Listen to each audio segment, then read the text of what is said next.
उनको तो बड़ी जमाई की आदर से उनको पार किया जाएगा। जुल्म कहिए, सारे पाबंदी कहिए, सब हमारे खिलाफ ही इस्तेमाल होते हैं बंगाल में कि हम बंगाल में ये पारित नहीं होने देंगे वाकफ बिल। वो क्यों मान ले रहे हैं? ये मुसलमान और जन समाज के साथ ये गद्दारी है, निमक हरामी है। मैं दिल्ली का भी नहीं हूँ, मैं कलकत्ता आ गए। उनको तो बड़ी जमाई की आदर से उनको पार किया जाएगा। सारे जुल्म कहिए, सारे पाबंदी कहिए, सब हमारे खिलाफ ही इस्तेमाल होते हैं बंगाल में। लेकिन हमारा मकसद ये है कि चीफ इलेक्टोरल ऑफिसर तक पहुंचाना। वो अगर पहुंचेंगे तो हमें कोई एतराज नहीं है। हमारा मकसद ये है कि इनकी बात इलेक्शन कमीशन के पास रखना, इसलिए हम जा रहे हैं। ये सारे सत्तारूढ़ पार्टी इसको लगाया, बीएलओ नहीं, ये बीएलओ को बनकर सत्तारूढ़ पार्टी के कार्यकर्ता लगे हैं तो लगे हैं।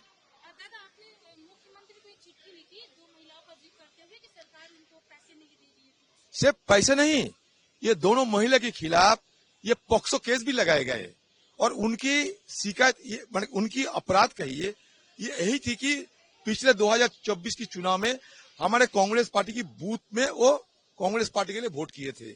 यही सत्तारूढ़ पार्टी के निगाहों में अपराध है, अन्याय है। इसलिए पहले उनको इनडिसिप्लिन करार देते हुए नौकरी से हटा दिए गए, तनख्वाह बंद कर दिए गए थे। बाद में हाईकोर्ट में जब वो लोग दरखास्त किए थे, हाईकोर्ट इनको दोबारा इनको तनख्वाह फिर वापस करने के लिए, बहाली करने के लिए हाईकोर्ट ने निर्देश दिए थे। उसके बाद बहाली हुई, लेकिन सत्तारूढ़ पार्टी के जो नुमाइंदे वहां रहते हैं उनको लगे कि उनके खिलाफ कोर्ट में जाके जीतने के लिए भी सजा भुगतना पड़ेगा। इसलिए अचानक पॉक्सो केस में दोनों महिला को लगा दिए गए। और एक पॉक्सो केस में क्या हुआ, कहते कि बच्चे को शोषण किया था, क्योंकि ये दोनों महिला को स्कूल में टीचरी करती। तो जिस महिला के खिलाफ ये इल्जाम लगाए गए कि बच्चे को यौन शोषण किए, वहां कोई बच्चे है ही नहीं, ना कोई बच्चे है ना कोई बच्चे, क्योंकि स्कूल है ही नहीं वहां। स्कूल में सिर्फ शिक्षक मतलब टीचर है और कोई नहीं है। इसलिए दोनों महिला के खिलाफ पॉक्सो केस लगाते हुए उनका लक्ष्य ये है कि उनको तनख्वाह किसी हालत में बंद किया जाए और उनको सजा मतलब ऐसा ही सजा दे। कोर्ट में कुछ होगा नहीं, सब जानते हैं।